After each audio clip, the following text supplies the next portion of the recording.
Live from Hollywood, the Lux Video Theater.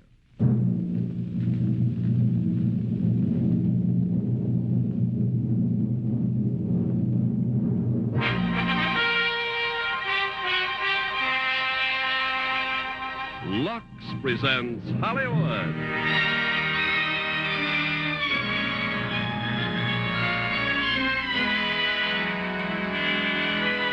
From the entertainment capital of the world, Lux Video Theater presents Scott Brady and Phyllis Thaxter in Holiday Affair with Elliott Reed and Chris Olson. And ready to greet you here in our green room with these two special guests, Margaret O'Brien and Walter Brennan, is the celebrated actor Otto Kruger.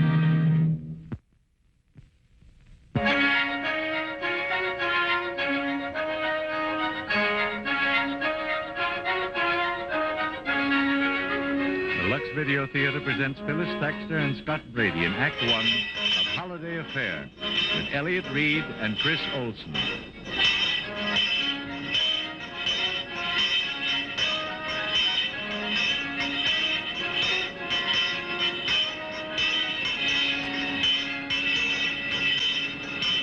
Thank you. God bless you. Happy Christmas.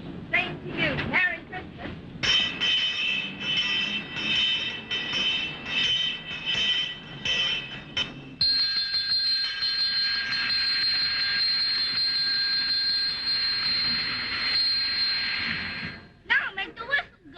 Okay. Now make it go again. Okay, right now, all aboard.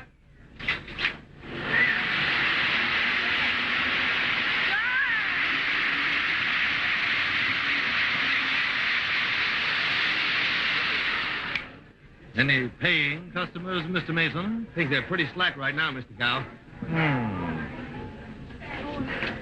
Could you wait on me, please? I'm in a hurry. Yes, ma'am. I want one of these electric trains. Oh, fine. Now, let me tell you about these I trains. want the whole set.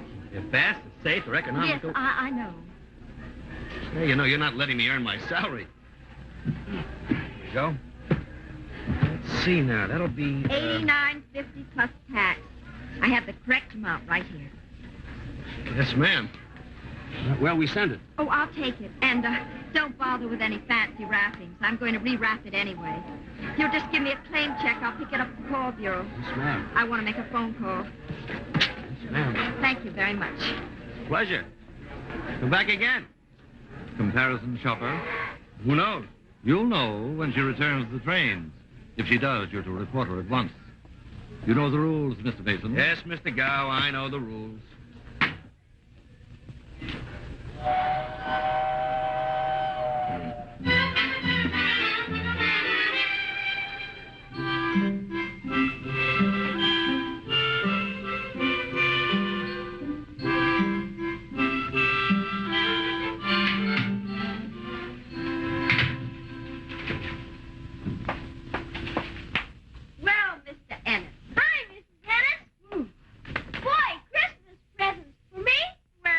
One of them might be.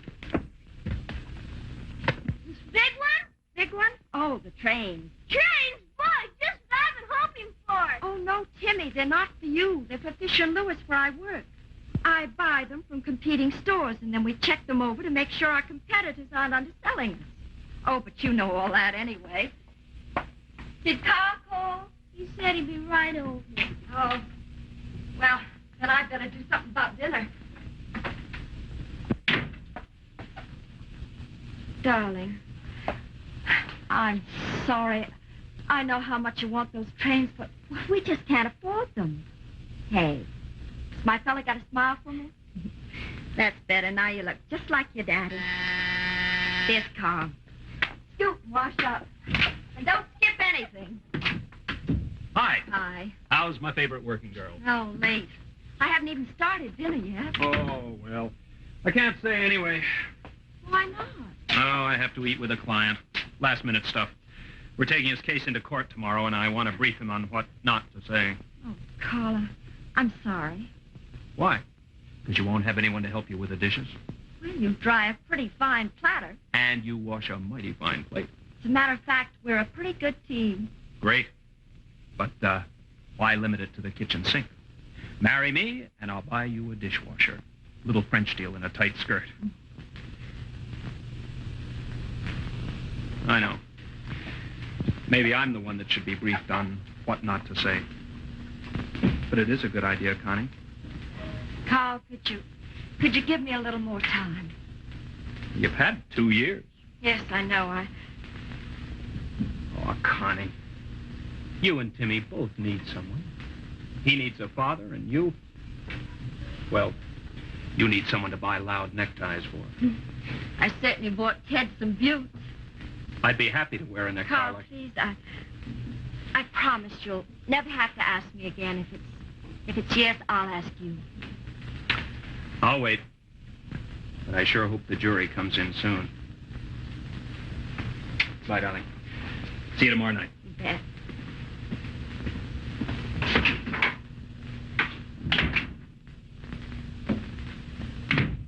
Where's Carl? Oh, he couldn't stay. He had some legal business.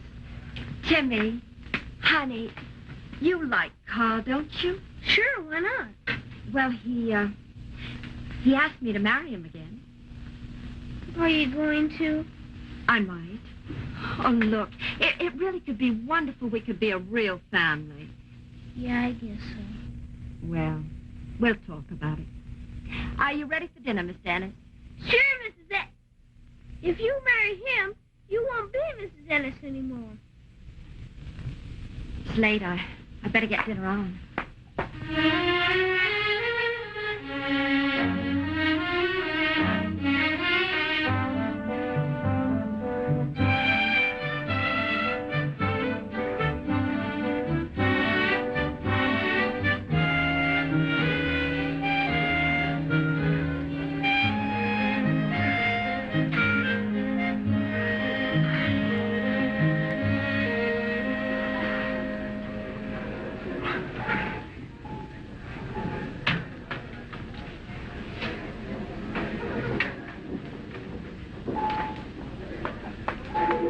Well, right on time, aren't you? On time? Well, you did come back to return the train set, didn't you? Yes, I did. You see, when I got home last night, my little boy What said... is your little boy's name, anyway? Macy's, Gimbel's, or Fisher and Lewis? Comparison shopper, aren't you? What are you going to do? Well, first I just push this little buzzer right here, see? The store detective rushes up, he takes your picture, we send a copy to every department, and that ends your activities in this store. And I get fired. My little boy gets his shoes from Children's I Day. thought we'd get back to little Butch. His name isn't Butch. It happens to be Timmy, and he's only 7, and I support him. Why, is your husband working his way through college? My husband's dead. He was killed in the war. Did you care to hit me over the top of the head with this? Well, now what? Now I write out a refund slip. I have a feeling I'm going to regret. What's your name? Connie Ennis, 684 East 33rd Street. Look, I'm awfully grateful for this. You don't know what it means to me. Look, just do me one favor, will you? Don't come back to my department again, okay? Okay. And thanks again. Merry Christmas. She returned the trains. Yes, Mr. Gow, she returned the trains. And you didn't report it? No, I didn't report. Mr. Mason, I'm sorry. You know the rules? Yes, Mr. Gow, I know the rules.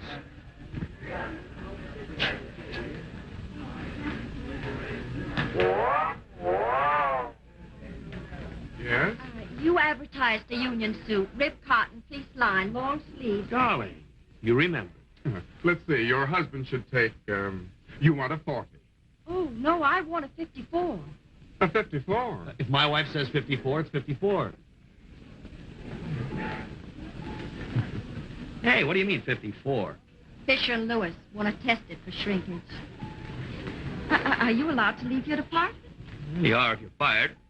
Fired? Oh, no, because of me? I was supposed to turn you in. It's a rule.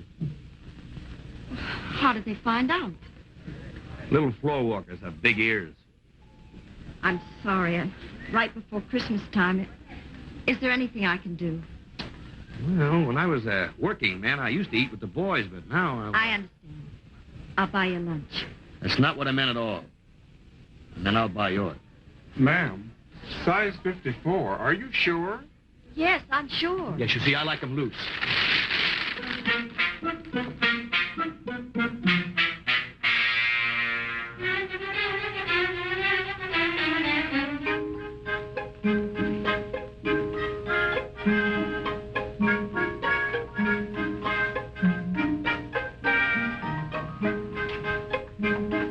Hi. Beautiful. Well, Timmy helped me pick it out. Well, he's a mighty fine picker-outer. Where is he? Oh, he's in his room cleaning up. And the suggestion was his own. Christmas is sure getting close. What kind of a day did you have? Oh, hectic. I had to go to Crowley's to return some things. Oh, yeah? Then while I was there buying a suit of underwear, It was dull. You wouldn't be interested. You're wrong. I'm interested in everything you do. Hi. Oh, hello. Oh, come in. Thanks. Hello. Say, never again will I pick up a girl without first getting a telephone number. Oh, Carl, this is Steve. Steve. Mason. Carl Davis. How do you do? We met this morning at Crowley's. Yeah, you see, she had me fired, so I just bought her lunch. Well, that's the only decent thing to do. Then I left my package on that rock in the park. Oh, that's where we had lunch, in the park. Yeah, you see, I always eat in the park with the swell. So many of them are orphans, and I'm an orphan, too, so... Steve. Well, look, I just came back to return give my underwear to you. That's all. What? Well, not mine, really. No. See, it's hers. See? Carl, I bought it for Fisher and Lewis. Oh. Oh, well, why don't I make a drink for Mr. Mason? Well, I sure could use one. I'll make us all one. Oh, brother. What a day.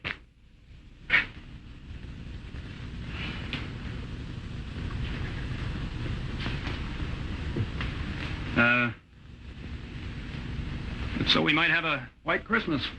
That's right. Just doesn't seem like Christmas somehow, you know, unless it's white. That's right. Still, we don't seem to get the big snows we used to. Yeah, that's right. It just seems to come down in slush now. Now, well, probably got something to do with the bomb. Hey, that's right. It's Ted, huh? Yeah. Tim's a lot like him, Connie says. Oh, Tim's our little boy. Yeah, I know. Oh? Never did know his father, did he? No. But Connie talks about Ted all the time. It's wonderful the way she keeps him, well, sort of alive. Is it? What? Well, hi. You must be the Timmy I've heard so much about. I'm Steve Mason. Hi. Hi. Oh, I forgot you two haven't met. Oh, thank you, dear. Thanks. Well, how do you like the man of the house? Kind of looks like you.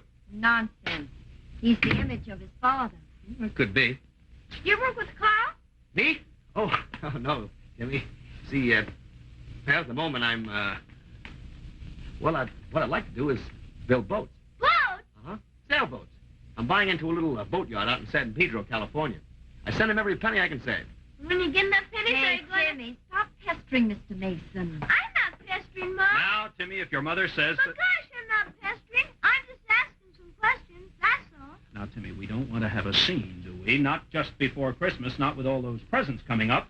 Mustn't forget those presents, son. What good are presents if you don't get what you want? Timmy, I don't want his presents. Just a minute, son. And I'm not your son. you go right to your room. Why, I only said I wasn't his son. Well, now, I think you just better do as your mother said. You let me go. Let go. You're not my father. Well, we'll talk about Carl, that. stop it. Let him alone. Of course. Sorry. Goodbye, Connie. Carl. You go right to your room, my young man, and no supper either. Go on. God. Oh, God. Yeah, I just come over to return a package. Look what happens. It had nothing to do with you.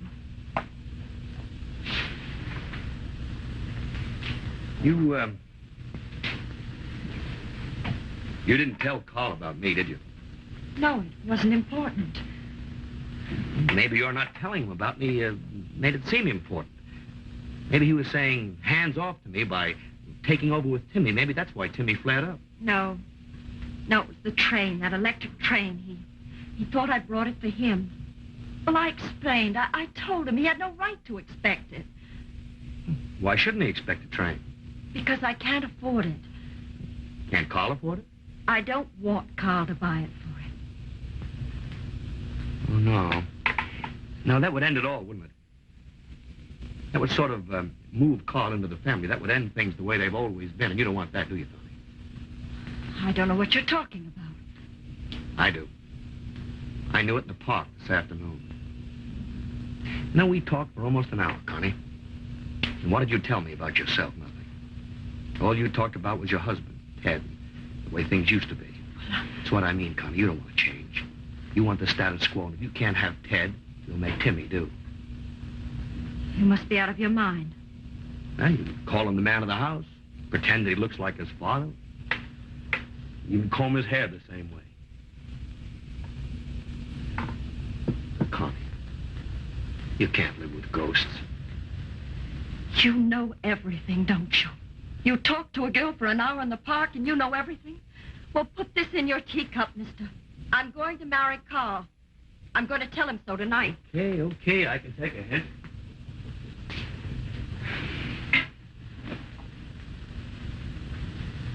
Supper? Good girl. Steve. I'm sorry. I didn't mean to lose my temper. That's okay, Connie. Bye.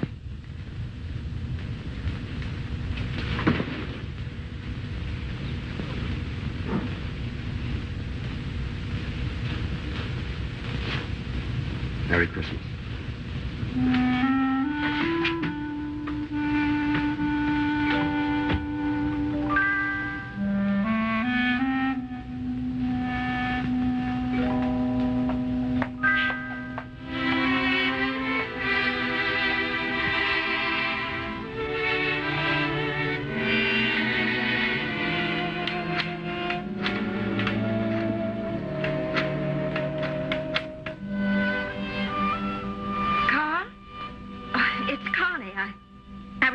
Home by now. No, I just, Carl, I told you last night when I made up my mind I'd ask you. Carl, I'm asking you now.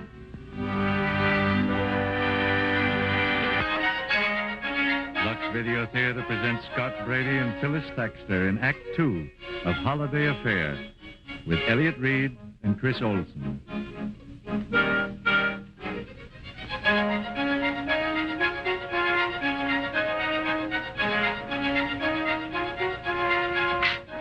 Merry Christmas. Merry Christmas. Gosh, Mom, thanks a lot. Hey, Mr. Ennis, my neck. Boy, Mom, you sure fooled me all right, making me think I wouldn't get him then. What? Look, I got it almost together.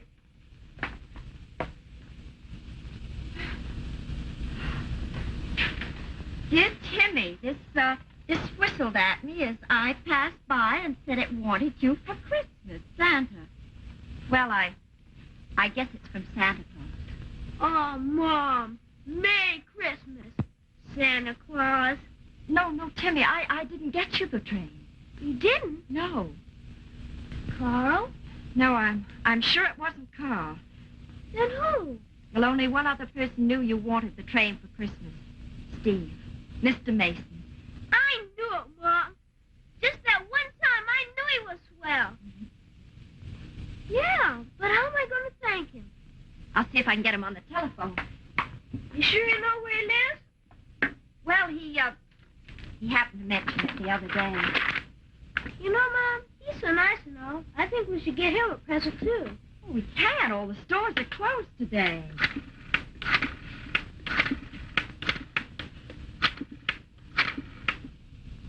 Hey, Timmy, those are Carl's. And besides, the wallet has his initials on it.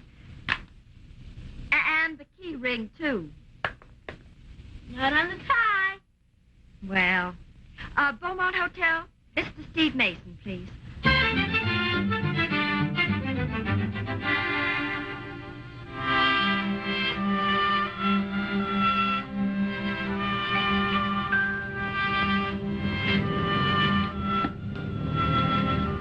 Merry Christmas. Yeah.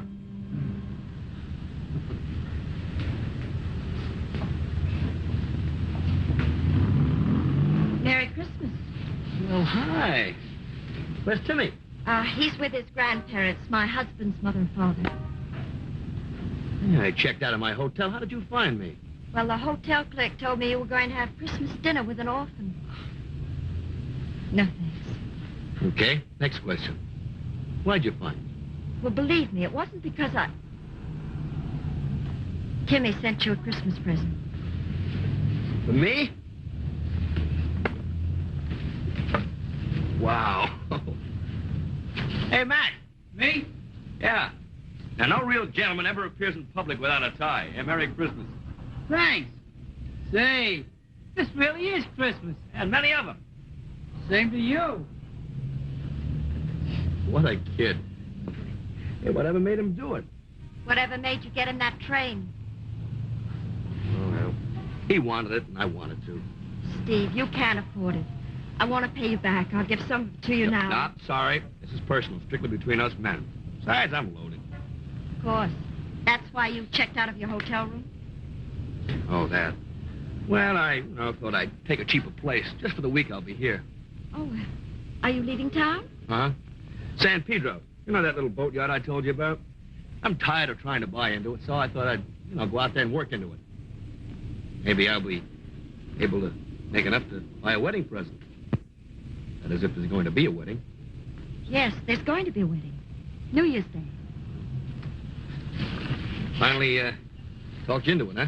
He didn't talk me into anything. He didn't even ask me. I asked him. Okay, fine. Besides, I'm glad I did. At least I know where I stand. With Carl, I feel safe and secure. Oh, cut it out, will you, Connie? Come off it. Look, you were married to a man that you were in love with. And you ought to know that being loved doesn't mean safe and secure. It means being ready for anything, all the surprises, good and bad. I don't want any more surprises. Every surprise isn't a telegram from the water park. I'm sorry. I didn't mean to hurt your feelings. I knew I shouldn't have seen you again. Well, you won't anymore. I'll be in California next week, so you can just stop worrying about it. I'm not worrying about All you. right, then Carl can stop worrying Look, about it. since we're not going to see each other again, you can at least have the decency not to be annoying. Are you the man that gave a man a necktie? That's right. Well, he said it was very nice of you, and he wanted to give you something back. Well, gee, honey, thanks. Now, you go tell the man I said thank you, will you? I can't. He had to go to Brooklyn. Devil.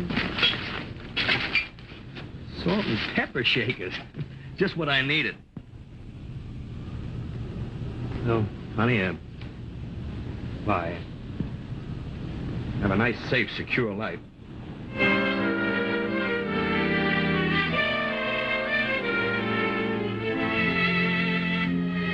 See, Grandpa? When it goes around, it hits the switch right here. And that's what makes that signal go. You see? What they won't be thinking up next. You want to try it once? Yeah, let's see. You know, Connie, he's getting to look more like Ted every day. Now, Mother. I think so, too. Mom, Yeah. did Mr. Mason like his present? Oh, yes, your young man. We're looking forward to meeting him, dear. My young man. Oh, we know you're getting married. Timmy's talked about nothing but Mr. Mason. We're very happy for you, Connie. Hey, wait a minute. I didn't say who. I just said you're getting married. Well, then it isn't Mr. Mason? Of course not. I hardly know the man. I'm going to marry Carl. You remember Carl Davis. Oh, Carl. Well, I think that's just fine. Father, don't you think that's just fine? Yes, just fine.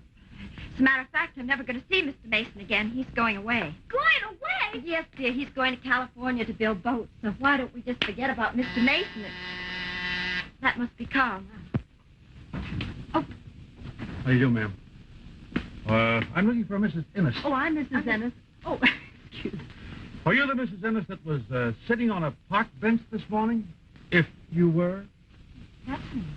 Do you know a man named Steve Mason? What's the matter? Something happened to him? Well, not yet. He's in some trouble and seems to think you'll be able to clear it up. Trouble? What kind of trouble? Well, I'm not permitted to talk about it, but if you'll come along with me, why... Oh, yes, of course. I'm going too.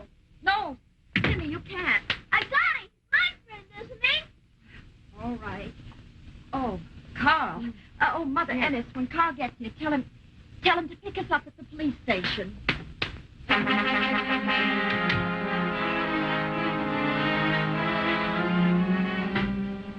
Shortly before 9 a.m., a Mr. Mervyn Fisher was hit in the head in the park. Tied up with a necktie, robbed of $114 in cash, and a pair of silver salt and pepper shakers, a gift for his aunt in Flushing. Officer McCleary traced the necktie to Mr. Mason, who was apprehended with the silver salt and pepper shakers in his possession.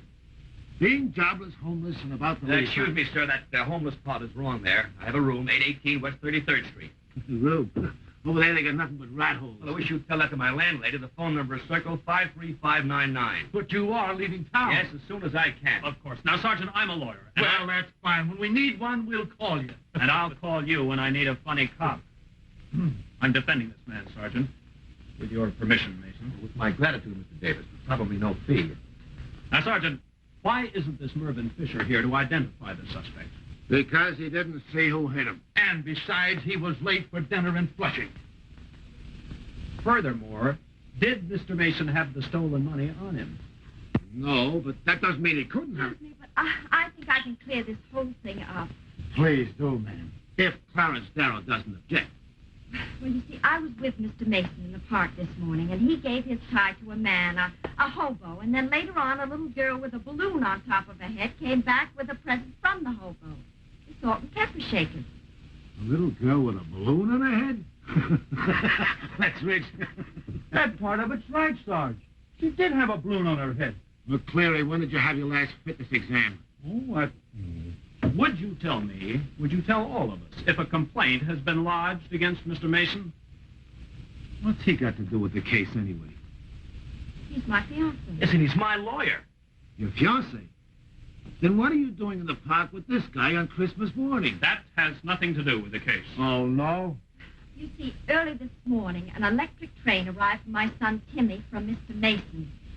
He's out of work, broke, homeless, and he buys a kid an electric train?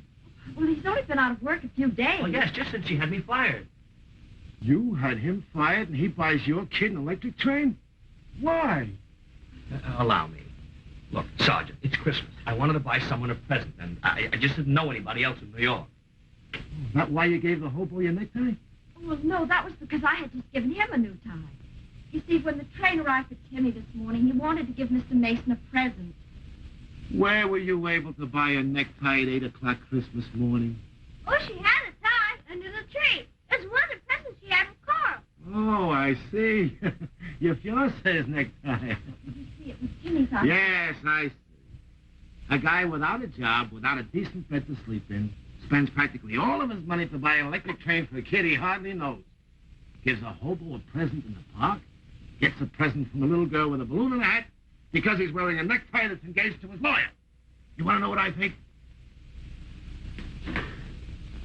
Case dismissed. Merry Christmas, Sarge.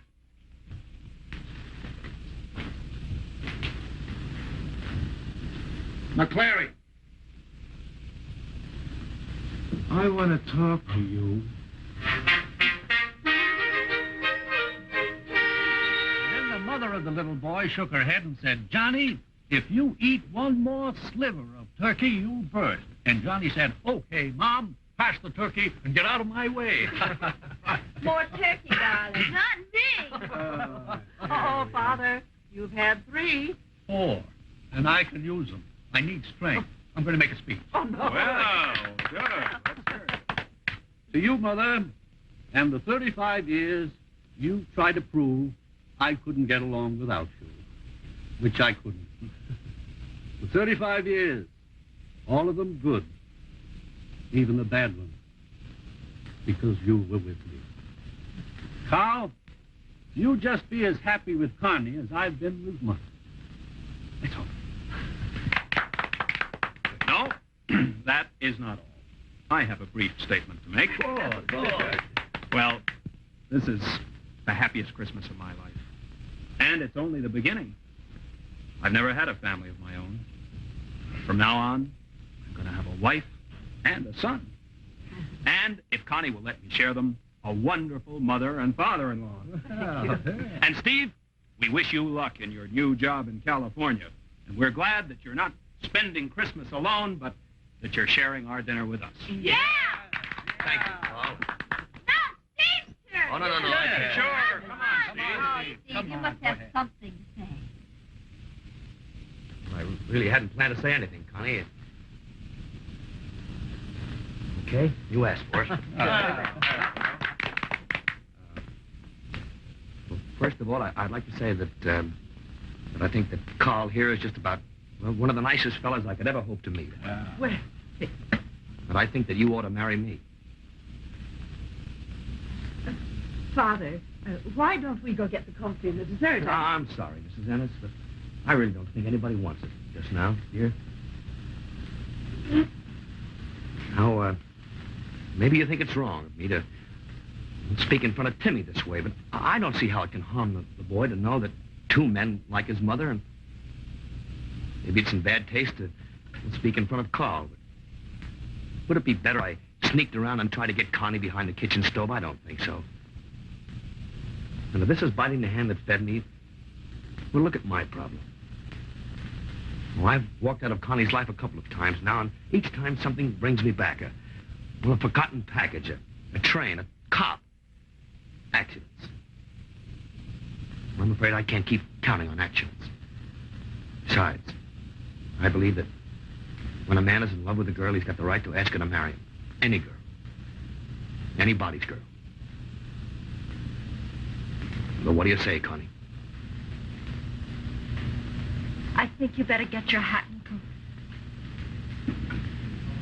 It's a fair answer to a fair question. Wish you all a very Merry Christmas.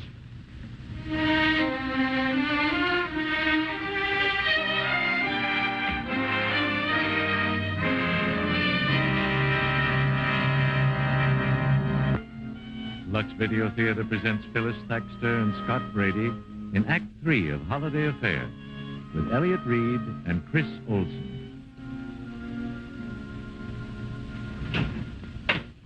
I'm sorry, darling. Not a sign of Timmy. I covered the whole neighborhood. Carl, it's been 3 hours. Where could he be? Oh, darling, wherever it is, he'll be back. Every boy has a notion to run away sometime. He hasn't. Why should he? Well, he might have had some crazy thought about following Steve. Has Steve said anything about it? Oh, Carl, you know I haven't seen Steve since Christmas. I wasn't prying, Connie. I just... Hi, Mom. Timmy! Oh, Timmy, I'm so glad to see you. Where have you been? Don't you ever do that to me again. Come right in here and sit down. And start talking fast. Now, Tim, nobody's mad. We just want to know where you've been for 3 hours. What a Crowley's. How? Department store? But that's miles away on the other side of town. You could have been killed. Yeah, but I wasn't. Gee, that Mr. Crowley sure is nice. Mr. Crowley? Nice about what? About taking back my train. But, honey, why? It wasn't fun anymore. You loved it so. It cost too much. And Steve doesn't even have a job. And he's got to get to California. So, Mom, would you give this to him? Please? All of a sudden, I've got a big grown-up boy. Mom, he might not even have enough teeth. So could you give it to him right away? Timmy, we don't know how to reach him. If we even had his telephone number, we... Circa 53599. Oh, remember, he told us so at the police station. Timmy, I don't want to leave you now. I'll go to bed. I'm tired. I walked an awful lot. Mom? Yes, dear. Just tell him. Tell him I like him, even without a train.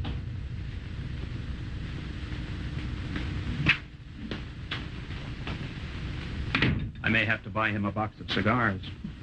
He is grown up. Lots of people never learn to give up things they want for someone they love. Carl, he loves you, too. Oh, I know he tried. And perhaps he might in time. But with Steve, it came easy. Well, who can explain why you fall in love? Look, I don't want to leave Timmy now. Carl, would you take this over to Steve for me? Sorry, Connie. Come here. Now, in the case of Connie Ennis versus Carl Davis, I offer certain facts and evidence. Carl. The party of the first part, Connie Ennis, although known and loved by the party of the second part for 2 long years, skillfully avoided any marriage between them. However, upon the entrance of a stranger into her life 9 days ago, said Connie Ennis did suddenly propose said marriage. Steve had nothing to do with it. Furthermore, having heard said stranger's telephone number only once, she remembers it and hesitates returning money to him, which might remove him from her immediate geographic area because, in conclusion, she is fearful of seeing him again. I don't know why you're doing this. The facts are plain and must be faced by the parties of both parts, however reluctant they may be because of their affection for each other. Oh, I'm really awfully fond of you. I know you are, Connie. But I have a sneaking suspicion I ought to see if there isn't somewhere a girl who's in love with me. I'm sorry. 2 years is a long time. No time is wasted that makes 2 people friends. Now, you better get that money to him, and I'll get along home. Oh, remember, if you don't find more interesting company, we still have a date for dinner.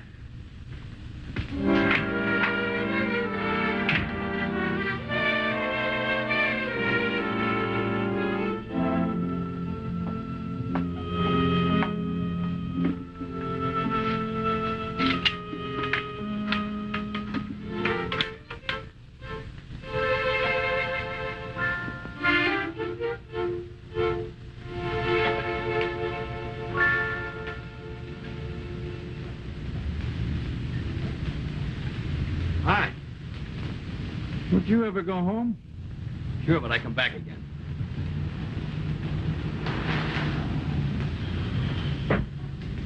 Hello there. You're late. I'm sorry, I missed the bus. All right, just keep in mind there's a lot of other people waiting to use this park. Yes, sir. No. What's it all about? Why couldn't you tell me over the telephone? I had to see you.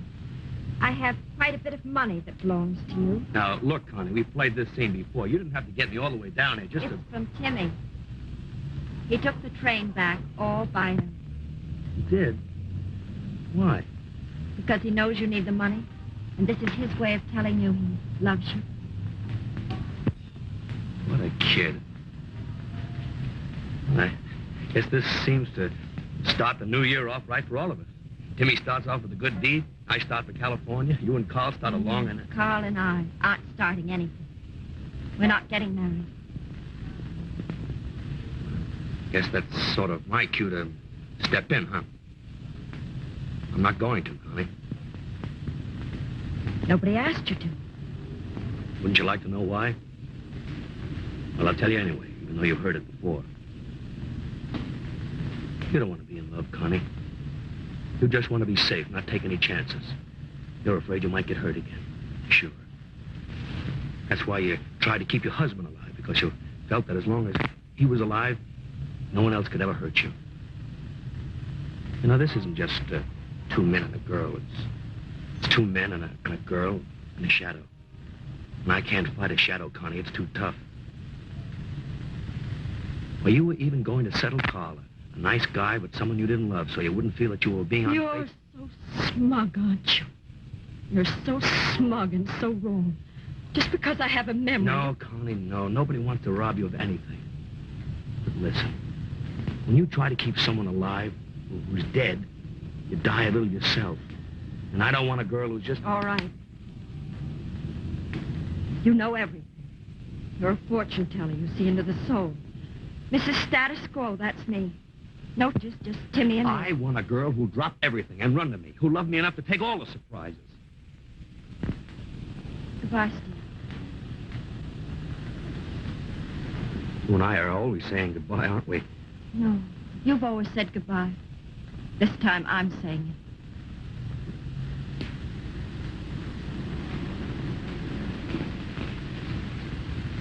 Went away angry, huh? Good sign. Why don't you go take a fitness exam?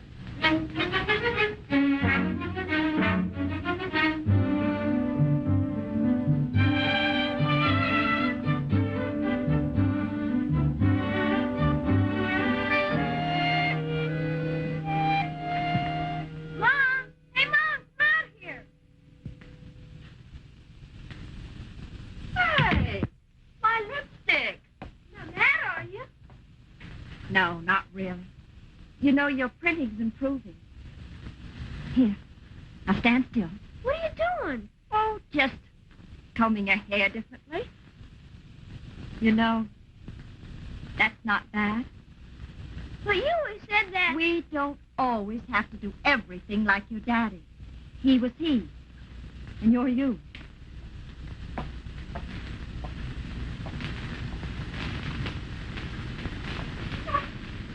What's the matter? Aren't you going to Harriet's party? Huh? Why not? Because you don't have any fellas now? I've still got you. You're still my fella, aren't you? Well, sure. But I'll be getting married, won't I? Oh, yeah, I suppose so one day. And then you will be all alone. I mean, supposing I move away. Oh, well, where are you planning to go? Baghdad, Cairo, Buenos Aires? Oh, there's lots of cities. Like San Pedro, for instance. Timmy, would you really like to go to San Pedro? Boy!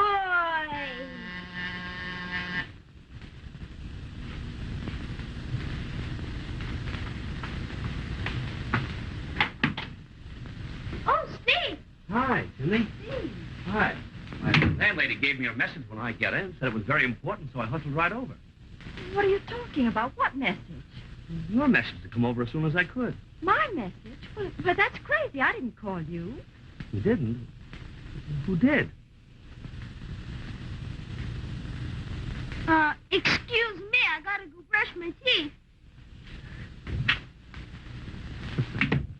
Well, no harm done. Just one stranger, friend to another, you know. Well, Connie, if you ever need me, Well, as long as you're here, you would. Might help me with the packing. Packing? Yes, and I hope you really like surprises. I went shopping this morning, all by myself. New York to San Pedro, California.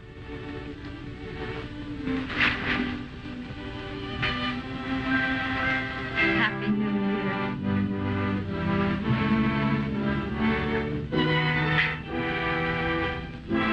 Happy New Year.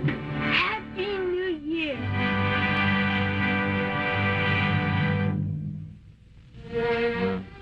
Delightful play. Marvelous performances. Yeah. Well, if I ever thought that I had lost the holiday spirit, I've got it back again. Well, I don't think any of us ever lose the holiday spirit. Well, I sure haven't, Otto. And I guess I'm a couple of years older than Margaret is. You know, I guess as long as we live, we still cling to our childhood toys and pets. And in a minute, Margaret, when our stars join us, I want to hear some more of that story of yours. The film story, you know, about your pet horse, Glory. And now, let's join another star on our show tonight, Miss Susie Q. And she's really a delight. What's your secret, Susie Q? The boys all seem to go for you. It's true the boys all like my style, but the secret is my winning smile. I used to sit home discontent till I discovered Pepsodent. You'll wonder where the yellow went when you brush your teeth with Pepsodent. only Pepsodent has IMP, the most effective cleaning action. See? It cleans the stains and film away while Irium fights tooth decay. You'll wonder where the yellow went when you brush your teeth with Pepsodent. It tastes good, too, so fresh and clean, and that clean taste really lasts its keen. And while it makes your smile a rave, it also makes your breath behave. So start going steady right away with Pepsodent. Get some today. You'll wonder where the yellow went when you go steady with Pepsodent. Pepsodent, Pepsodent, Pepsodent. Holiday affair really fit into our holiday mood.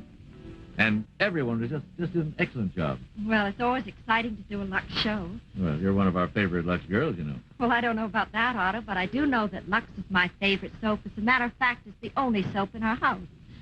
Well, you don't have to tell me that, because seeing is believing, and believe me, seeing is easy. Mm-hmm. I think Ken Carpenter can explain why. New Lux sets a new... Brady, Chris Olson, and Elliot Reed. Well, very good. You sit down. Make yourself comfortable. Chris, I thought that you would prefer this. Oh, boy, thanks. How old are you, young man? 9. Well, do you realize you're sitting beside one of the most famous child stars in the country? She's a child star? She's not a child star anymore. She's grown into the most charming, talented young lady. You know, I felt very highly flattered when they asked me to play a role in her new picture, the picture Glory, which is her first grown-up picture. What's it all about? Well, it's about racehorses in Kentucky. Yeah. That's where they say the grass is blue, but I don't believe it. Oh, well, when you see Glory, and you will, because Dave Butler was here 2 weeks ago, and he told us how in Superscope and color that they captured all the beauty of that great southern state. Yeah, but you should see Margaret trying to fight off all these handsome young men. Well, you should see how Mr. Brennan has to fight off Charlotte Greenwood, who plays my grandmother. Say, we do have some darn good brawls, don't we? Yeah, we got a pretty darn good brawl and a sample of our previews. Let me run it, will you? Yeah, I'd like to see it. Two Calder's born. Margaret and her grandma have been waiting for this, very hopefully, because they expect it's going to get them back in the chips again. And when they hear the news, why, they all rush down to the stable.